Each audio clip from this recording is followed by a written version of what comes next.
Violeta, si te parece bien, vamos dando la entrada al maxi abogado Federico Anaya, que como bien comenta también la audiencia, y por eso es que hemos estado buscando a Federico y a David también, a- para que nos aclaren, porque esta situación pues pareciera que llegó a su punto más crítico y ya hay enfrentamientos, hay gente armada en el Congreso local y se habla de que una corriente por aquí, otra corriente por acá.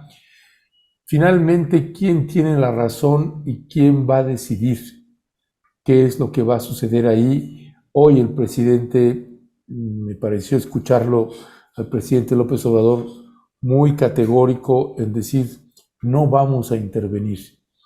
Y pues ahora sí que si no va a intervenir el jefe del Ejecutivo Federal, pues vamos a ver, aquí el maxi abogado Federico Anaya pues nos va a decir quién tiene que intervenir y quién tiene la última palabra.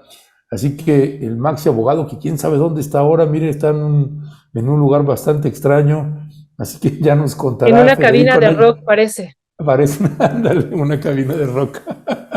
Buenos días, Federico. Buenos días, compañeros. ¿Sí me escuchan? Sí, Sí. perfectamente. ¿Dónde estás? En San Luis Potosí. Vine a dar una clase. Y, a ver, la parte interesante de lo que acaban ustedes de decir es esta pretensión de que el presidente tiene que intervenir. Es completamente antifederalista. El presidente realmente no tiene que intervenir. Los estados son libres y soberanos. Ahora, ¿cuál es el problema? Nada más para recordarle a quienes nos están escuchando. El Congreso de Nuevo León tiene 42 curules. Y Samuel García, que es un gobernador electo por el MC, nunca tuvo ningún tipo de mayoría. De hecho, cuando empezó a trabajar este Congreso, MC tenía solo 6 diputados, o sea, 6 de 42. Y cuando empezó este Congreso tenía 16 del PAN y 14 del PRI, es decir, juntos el PRI y el PAN tenían 30. Entonces eso les da una idea del poder que tenía la oposición a Samuel García desde el principio. O sea, entró el gobernador muy débil frente a su legislativo. Ahora, los gobernadores son poderosos. Luego parece que no, pero sí son poderosos. En un año, no, en año y medio, a principios del 23, el compañero Samuel había logrado casi duplicar su bancada. O sea, ya no tenía solo 6 diputados, sino 11, como le hizo. Bueno, le quitó uno a Morena, le quitó uno al Verde, logró que dos se volvieran independientes y a veces votaran con él, a veces no. Y también le quitó dos al PAN y uno al PRI.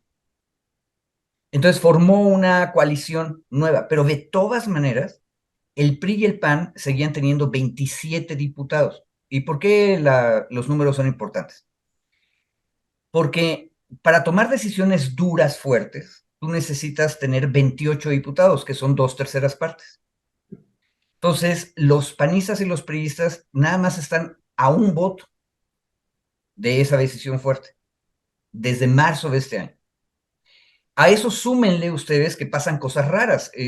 Un diputado del PAN se fue a una cabalgata en los últimos 6 meses, y regresando de la cabalgata, un compañero de no más de 45 años le dio un paro cardíaco y se murió todito.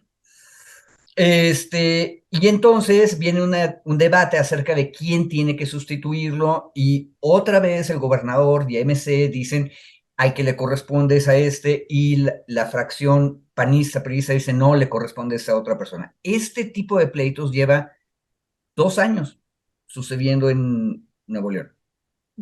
Otra cosa, en estos últimos 2 años, el Congreso ha iniciado juicio político en contra del gobernador una vez y otro juicio político en contra de su secretario de gobierno. Y el secretario de gobierno es la persona que Samuel quiere que lo sustituya. Entonces, lo único que tiene que hacer el Congreso, si el Congreso se rindiera, doblara las manos ahorita y dijera, ok, que sea gobernador el que quiere el señor Samuel García. Bueno, abren el expediente del juicio político y destituyen al gobernador nuevo. ¿Me explico? Y tienen buenos argumentos, porque resulta que el secretario de gobierno, cuando quiere, publica los decretos que aprueba la legislatura y cuando no quiere, no los publica, lo cual es gravísimo, porque acuérdense que una ley no empieza a funcionar, no empieza a tener efecto, sino hasta que se publique en la Gaceta Oficial del Estado. Entonces, el secretario de gobierno no publica las cosas que no le convienen. Bueno, eso es razón más que suficiente para hacerle juicio político y destituirlo, ¿verdad? Bueno, entonces eso ya venía pasando. Y entonces ya hemos discutido en esta mesa lo que vino después. Samuel quiere ser candidato. Y eso es el dato más importante. Para ser candidato a la presidencia viable, tú, cualquier persona que esté en un cargo público grande, tiene que abandonar ese cargo público 6 meses antes del día de la elección. Eso dice la Constitución Federal. Entonces, Samuel tiene que tener una licencia activa, o sea, no puede estar ejerciendo la gobernatura después del 2 de diciembre de este año, porque la elección es el 2 de junio del año que viene. Por lo tanto, Samuel ya no puede seguir jugando lo que jugó esta semana, que para que no llegue a 30 días su ausencia, de repente regresa, está 3 días de gobernador, luego se vuelve a ir y vuelve a entrar el secretario de gobierno. Que eso tú ya lo Esa, habías dicho aquí, ¿verdad, Federico? así es. Decimos, te escuchó el gobernador, porque ya había renunciado, bueno, ya se había ido y dijiste, no, pues podría ir y regresar, y eso hizo esta semana. Sí, pero el problema es que ese tipo de juego le dura hasta el requisito constitucional federal. O sea, Hasta si él, mañana. exactamente, si después de mañana él vuelve a hacer ese juego y es gobernador durante el periodo de los 6 meses, Ujú, entonces ya no puede ser candidato presidencial. Y ujú. ojo, ese tipo de requisitos los revisa el Tribunal Electoral Federal 2 veces, cuando empieza la campaña, para ver que tengas los requisitos, y cuando termina, porque pueden pasar cosas, como por ejemplo que Samuel jugara otra vez este juego, está 2 días de gobernador y así se la va llevando para él tener el control del gobierno de Nuevo León. Pero eso no se vale, porque tienes que estar fuera de la gobernatura 6 meses completos. Ese es un problema. Ahora, tan la cosa está difícil y él ya llegó al límite de las cosas, que cuando finalmente se vuelve a reunir la legislatura, porque ya había nombrado, ¿se acuerdan? La legislatura a un gobernador para sustituir a Samuel. Pero los bobos, yo no se me ocurre otra palabra, bueno, se me ocurren muchas, pero son impropias, los bobos diputados del PRI y del PAN, que son la mayoría, votaron por una persona que no podía ser gobernador. ¿Por qué? Porque era el presidente del Tribunal Superior. Y eso ya se los corrigió el Tribunal Electoral Federal. Y entonces ya no puede ser ese, pero ahí Samuel nos engaña. Samuel dice, a mí me dio la razón el tribunal. No, te dio parte de razón. Ese, que era el presidente del Tribunal Superior, no puede ser el gobernador interino, pero el que tiene que nombrar al gobernador interino durante tu licencia de 6 meses es el Congreso. Y entonces el Congreso decidió nombrar a uno de los vicefiscales de la Fiscalía General de Justicia, el cual es una criatura, un hombre leal al ex candidato priista a la gubernatura. En otras palabras, le están dando la gubernatura al PRI. Mm. Y el problema es que en realidad eso ya no sería ilegal, Qué porque cosa. pues, la Fiscalía Autónoma no está prohibido que entre a hacer eso. Ahora, ¿qué ocurrió? Como todos estaban tensos, al parecer, y aquí voy a seguir lo que dijo Reforma. Reforma está en contra de Samuel García. Entonces hay que ponerle una pizquita de sal. Pero las fotografías, al parecer, no mienten, y cuando están al borde de nombrar a este señor el vicefiscal, abren la puerta de un golpe los del MC y se meten a la Cámara de Diputados neoleonesa y tratan de tomar la tribuna, o sea, y tratan de interrumpir la sesión. Y en ese momento el presidente de la mesa, que obviamente es del PRIAN, agarra y llama a la fuerza pública para mantener el orden adentro de la sala. Pero obviamente no puede mandar llamar a la policía, porque la policía del estado depende de Samuel, ¿verdad? Y la policía de Monterrey depende también de MC, aunque ahí el presidente municipal es Colosio, ¿sí? Entonces no piden a las policías, le piden a la policía de investigación de la fiscalía, o sea, que depende del señor que van a nombrar. Entonces entran los policías de investigación y ellos son los que defienden la tribuna. Bueno, y en medio del pleito de que los del MC quieren tomar la tribuna, los policías de investigación defienden la tribuna, alguien, bueno, lo que entendimos primero es que alguien había aventado una bomba de gas lacrimógeno, pero parece ser que no, que agarraron un extinguidor y lo abrieron y entonces se llenó de humo, o de una niebla ahí el lugar. Y entonces lo que pide MC es que por lo menos suspendan la sesión. Bueno, ¿cuál era el objetivo de MC? Que no hubiera nombramiento. ¿Y por qué es importante que no haya nombramiento? Porque hoy ya es 1 de diciembre, ¿verdad? Y entonces alargas la negociación y tratas de convencer al PRI y al PAN que pongan a alguien que el gobernador acepte. Pero llevan días negociando eso y no lo han logrado. Entonces, se amachinaron, aguantaron la presión el PRI y el PAN y nombraron al señor vicefiscal, el señor Orozco. Ahora, eso es lo que pasó. ¿Qué es lo que podemos esperar? Ahorita tienes un gobernador que está designado por quien tiene que hacerlo. Estoy seguro que Samuel y el MC van a presentar juicio de amparo, controversia constitucional y juicio de derechos políticos, igual que ya lo hicieron antes, para ver si alguien los protege. Y ahí uno de los debates va a ser, alguien que es el fiscal o un vicefiscal, que aparte tiene mando de tropa, eso es una cosa importante, ¿eh? Los fiscales tienen a su mando una policía de investigación que está armada. Y yo creo que eso es la cosa materialmente relevante, por eso les pidieron a ellos que defendieran la tribuna. Bueno, ¿puede ese señor ser el gobernador interino? No es en el fondo también una mezcla de poderes indebida. Bueno, eso es lo que va a discutir en las siguientes semanas, porque nuestro sistema de justicia es lentísimo. No sabemos, o la Suprema Corte o el Tribunal Federal Electoral, o tal vez el Juzgado de Distrito de Reynosa, que es al que le tocan estas cosas. Bueno, van a seguir litigando.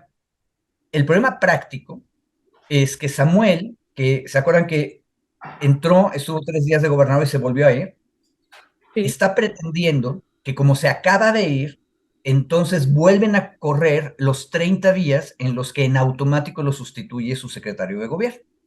Entonces lo que tenemos en peligro es que en Monterrey tengas 2 gobernadores, un gobernador, según Samuel, y el gobernador a partir de mañana, nombrado para los 6 meses. Y el problema real es físico de toda concretitud, así, ¿lo van a dejar entrar al palacio o no?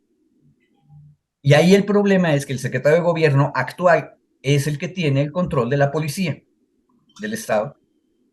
Bueno, no me acuerdo porque ahí sí no conozco yo si ahí se separaba la Secretaría de Seguridad, pero es la administración de Samuel, en realidad.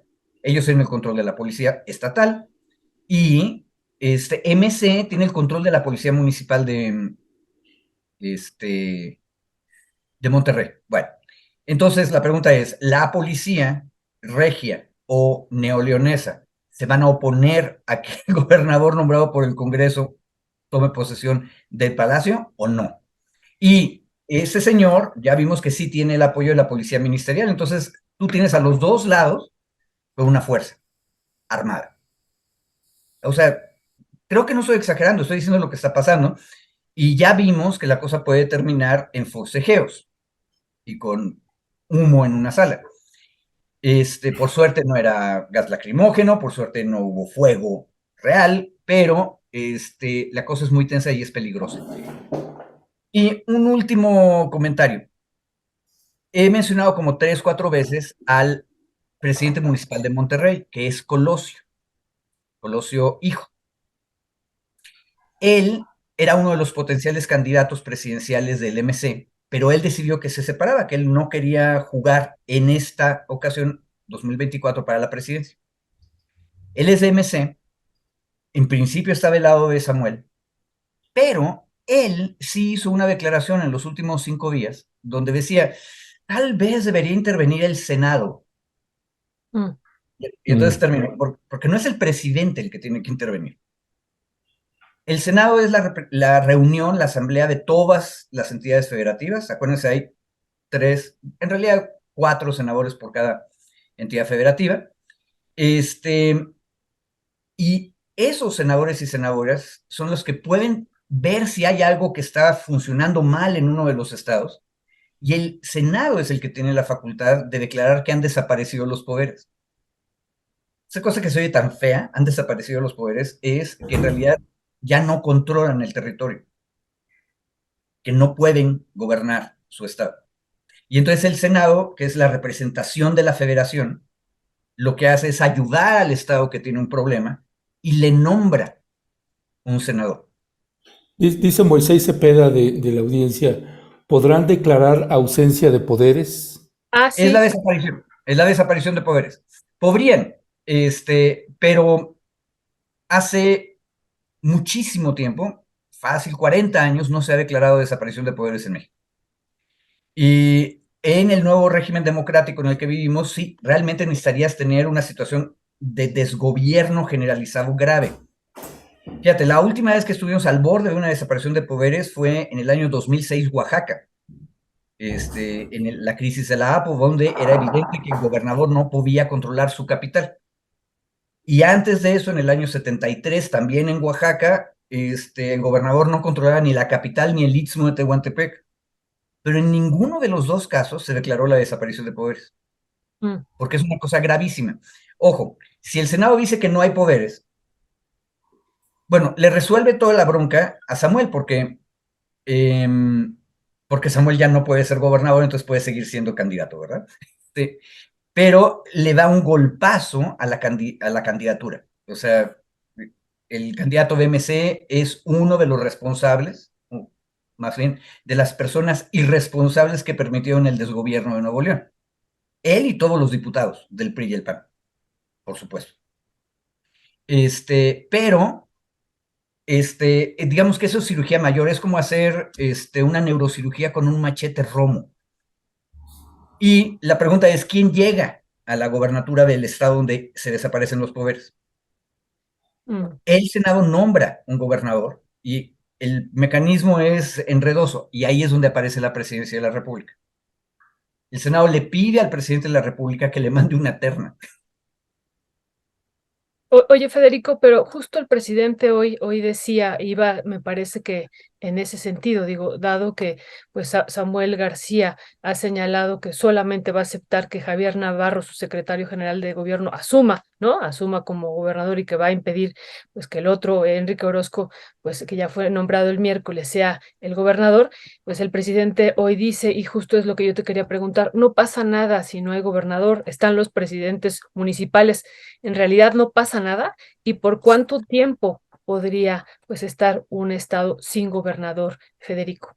Ok, a ver, esa declaración del presidente es una maravilla en términos de pragmatismo. Efectivamente, en la realidad física no pasa nada porque el primer gobierno, el que está administrando la cosa diaria, son los municipios. Eso es cierto.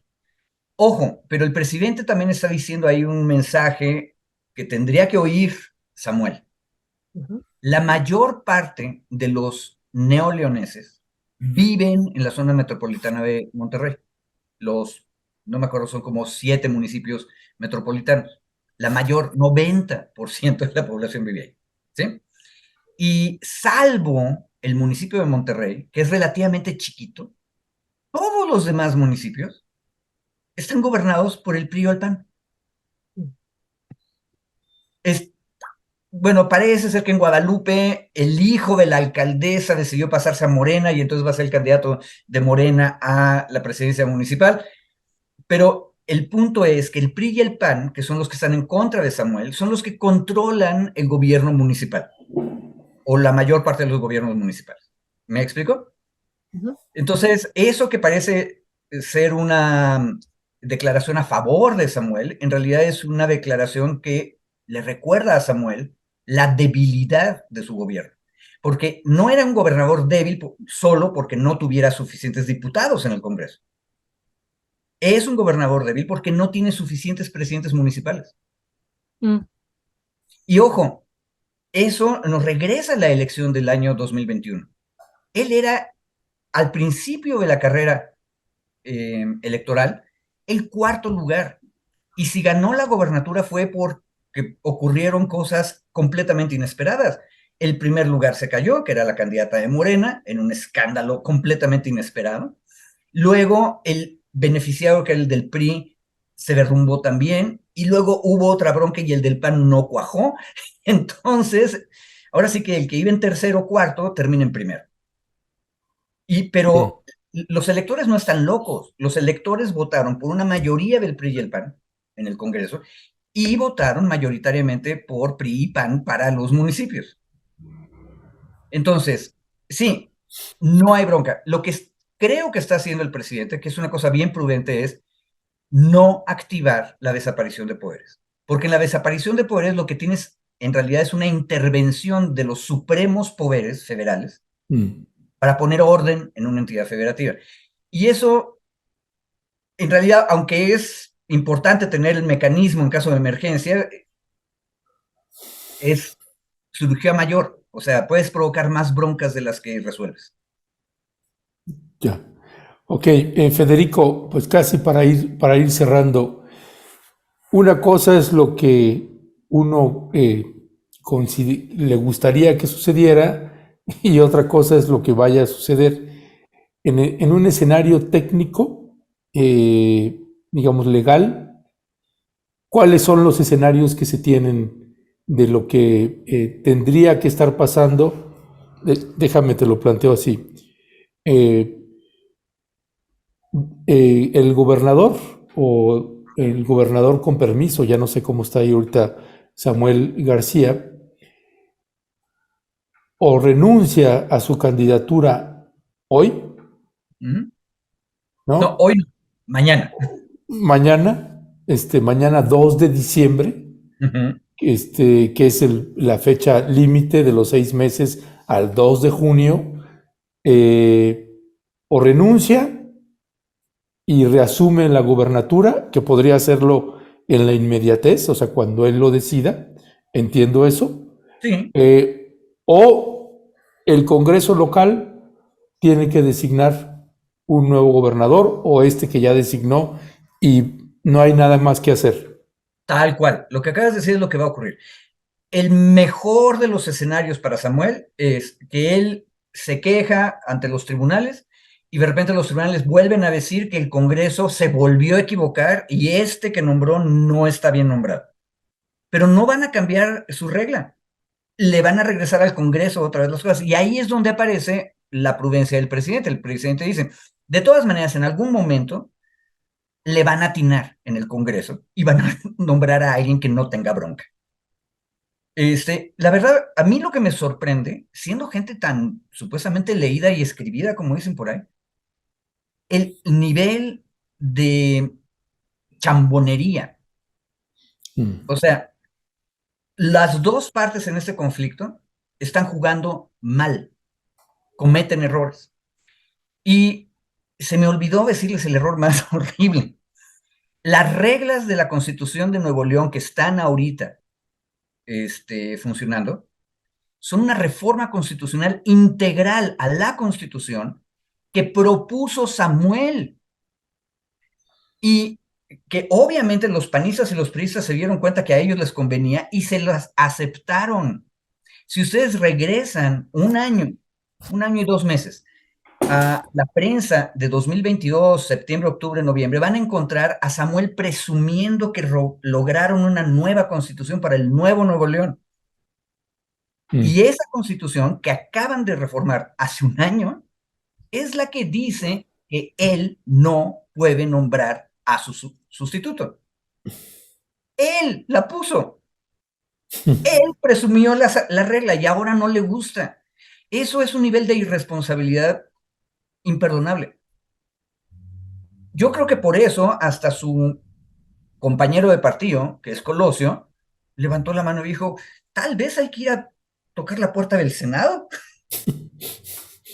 Pero de nueva cuenta, la desaparición de poderes es neurocirugía, no la hemos hecho hace muchos años y probablemente sería imprudente. Entonces, mejor esperar. Y ojalá los tribunales vayan resolviendo rápido. Digo, ya casi tenemos los criterios, ¿no? Lo único que se necesita es que se presente la demanda, se las acepten rápido y luego saquen la sentencia. Lo podrían hacer en 2 días para sacarnos de la duda. Pero ahora, técnicamente, ¿qué es lo que yo creo que debería pasar? Lo que tú dijiste, Ernesto. El Congreso es el que tiene que decidir. Nos pueden caer mal los priistas y los panistas, pero ellos son los que tienen la mayoría y punto, ellos tienen que nombrar. Bueno, Pues, pues Federico, nada más una última pregunta, porque tú decías al principio, el presidente no tiene que intervenir. Y bueno, hemos estado escuchando y leyendo a la oposición que señala una y otra vez que el presidente está respaldando a Samuel García. ¿Qué decir sobre esto? ¿Cuál sería tu apreciación? Ya has dicho algo al principio, pero sobre este punto en particular. Tengo la impresión de que la oposición PRI, PAN y PRB, que los acompañe, tienen este invento de que MC y Samuel son una conspiración de López Obrador, simplemente para justificar sus propias debilidades. En realidad, a ningún presidente de la República le conviene tener al tercer estado más importante de la República, a la segunda ciudad industrial más importante de la República, metidos en la bronca en que está metido ahorita Nuevo León. O sea, no le conviene. Entonces, y lo que sí sabemos es que Andrés Manuel López Obrador no es un político irresponsable. O sea, no, como dice el dicho popular, no da paso sin guarache y no se arriesga. Entonces, no creo que sea el caso. Eso es lo que están diciendo los otros para justificarse. Pero, al contrario, yo diría algo de Andrés Manuel. Andrés Manuel, yo creo que desde Juárez es el primer presidente realmente federalista. Prefiere no meterse, deja que los estados hagan las cosas, pero en una de las cápsulas que creo sale la semana que viene, ahí en Rompeviento de las videocápsulas, cuento una historia. Juárez, en 1867-68, terminó obligado a intervenir en muchos estados, porque los estados hicieron un caos tal adentro de los estados que no quedaba de otra. Y si se fijan, eso es lo que está pasando ahorita en Nuevo León. La irresponsabilidad de las élites locales, MC, PRI, PAN, no están jugando razonablemente. O sea, tú no entras rompiendo la puerta a la Asamblea Legislativa. Tú no le pides a gente armada de la Policía de Investigación que defienda la tribuna. Son errores, son irresponsabilidades. Y precisamente para eso es que la Constitución Federal dice que hay desaparición de poderes. Y que tu amigo de MC, ojo, él es el otro al que le están quemando su ciudad. Él está tranquilo gobernando Monterrey y de repente en el centro de Monterrey empieza un incendio.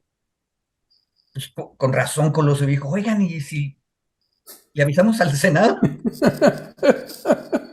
Sí, pues mi querido Maxi Abogado, déjanos, te despedimos leyendo algunos de los comentarios que la Oye, audiencia... Ernesto, y además de Ajá. los comentarios ahorita de la audiencia, que nos pueda comentar brevemente, yo sé que tenemos que contar su posición sobre la nueva terna que se anunció Ah, esta mañana. Nada más rápido y luego para leer algo.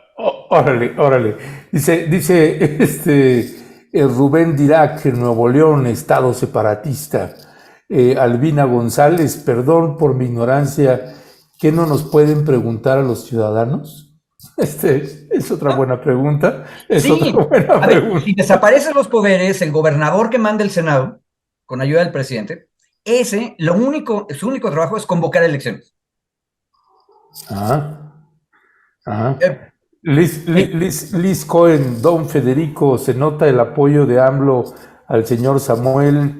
Elías Ángeles Chale, de que hay gobernador y hasta varios que sean de facto es otra cosa. Liz Cohen, el gobernador interino no sería de facto porque el gobernador interino por ley debe ser designado por el Congreso en este momento. Pero ¿por qué le van a atinar? Tienen la facultad de designar a quien decidan. La ley no establece que sea de Movimiento Ciudadano. no, a ver, Ar cuidado, cuidado. Ajá. Eso es cierto, pero la sentencia del Tribunal Federal Electoral ya dijo que tienen que cumplir con los requisitos de gobernador constitucional. Entonces no puede ser miembro de otro poder. Y entonces ahí, otra vez, pues, el vicefiscal puede tener bronca. Por eso Ar vamos. Ar Arbeniem dice, decía el compa Einstein que más vale la imaginación que el conocimiento. Elías Ángeles, ¿y qué se hace? Dice, ¿qué se hace con la resolución del Tribunal Electoral Federal respecto de la forma en que se debe elegir al gobernador si esta resolución es inatacable? Y Liz Cohen dice, por ley el Congreso es el que debe designar al gobernador interino. El Congreso salió de una elección popular, unos, otros no. Nada más comentaría. Y bueno, Federico, para cerrar, pues esta pregunta que te hacía Violeta, que sí, también nos genera intriga, ¿cuál es tu posición? Ok, la nueva terna en realidad repiten dos de las Sí. personas, Berta Alcalde y Lenia Batres. La que ya no aparece es la consejera jurídica, que aparte, en la terna previa era la que era más discutible, porque la consejería jurídica es una dependencia del Poder Ejecutivo que se parece mucho a una Secretaría de Estado. Mucho, mucho, mucho. Entonces, de todas maneras, la mayoría de Morena dijo, sí se vale, puede ser parte de la terna, pero la terna no logró que ninguna de las tres personas pasara. Entonces, llega la nueva terna y tenemos a Irma Eréndira. Irma Eréndira No, es, Erendira Cruz Villegas. sí, perdón, tienes toda la razón, Eréndira Cruz Villegas, quien estaba de jurídica en la Secretaría de Cultura, entonces ahí no hay ningún problema. No es secretaria de Estado. Y alguna vez, pero eso es en los tiempos de Gabino Cue, o sea, hace dos gobernadores en Oaxaca, fue fiscal de Oaxaca. Entonces, es una candidata que no tiene problema. Pero ya les da a ustedes una idea de cuáles son las preferencias del Ejecutivo Sí, con la sí. repetición. Ahora, dos de tres son las mismas personas, eso es completamente legal, pero uno puede esperar que el Senado otra vez, cuando llegue la votación, va a quedar más o menos igual, con 44 rechazando la terna y sin ninguna de las tres con las 2/3 de los votos. ¿Cuál es el problema? Que en ese momento la Constitución Federal lo que dice es que entonces el presidente escoge a una persona, la que él quiera, de esa terna. Entonces, si la oposición no elige a alguna de las tres personas de esta terna, o sea, no se suman para juntar las 2/3, lo que están haciendo es que sea el presidente el que escoja. Ojo, esa regla a mí no me gusta, porque le da un poder inmenso a la presidencia. Pero son dos vueltas, o sea, si el Senado no es capaz de escoger o ponerse de acuerdo, tiene algún sentido, ¿verdad? Ahora, esa regla ha estado ahí desde 1996, priistas y panistas nunca la cuestionaron, y en realidad nunca fue necesario aplicarla, porque siempre las élites de los partidos se ponían de acuerdo. Ahora, que es más difícil y que el país es mucho más democrático y sí se debate todo, ahora sí la vamos a usar. Y por supuesto ahora no les gusta, ¿verdad? Ojo, quiero recordar nada más que tuvieron el PRI y el PAN durante 30 años la mayoría constitucional para cambiar esa regla y no lo hicieron. Ya. Entonces, lo que les da coraje es que ahora sí se aplica la Constitución. Ahora, el presidente también dijo que él preferiría no ser él el que escoja. Pero Pero la ley es la ley. Todo puede no pasar. es bello poder decir eso también. ¿Quién les manda, verdad? En realidad, alcalde Luján estuvo muy cercana de lograr el número de votos necesarios, ¿no? Y hoy le preguntaban al presidente, pues que varios integrantes del Senado de Morena no votaron porque no estuvieron. Entonces, bueno, también eso puede ser que en esta ya segunda ronda, pues se puedan alcanzar los votos por parte de ella. Puede ser, ¿no? Si Pues, asisten. sí, Totalmente de acuerdo. y la otra Sí. pregunta es ¿por qué no estuvieron? En fin, La pregunta que sí, y le Mira, hay decía al muchas presidente, razones. Acuérdense que el senador Jara tuvo que ir a visitar a su hija en el hospital en alguna ocasión y por eso no estuvo en una votación importantísima. Una cosa, me acuerdo de Paoli también que en alguna fue al baño. votación fue al baño, sí. Bueno, O también se han quedado en el elevador, ¿no? Que no alcanzan a llegar por el elevador y todo esto que de ándale. acuerdo. Pues ya veo que está ahí ya los compañeros de la mesa para entrar. Federico, ibas a comentar algo, si quieres comentarlo rápidamente y No, para más nada, irnos. muchísimas gracias, cuídense mucho, Muchas Gracias, gracias, Federico. Federico. Buen fin de Este, semana, Federico. se cuidan. gracias. Hasta luego. Pues finalmente la gran ventaja de tener a los maxi abogados, de tener a Federico y David, es que nos aclaran muchas cosas y nos desenredan estos entuertos. Ya tiene usted la pista clara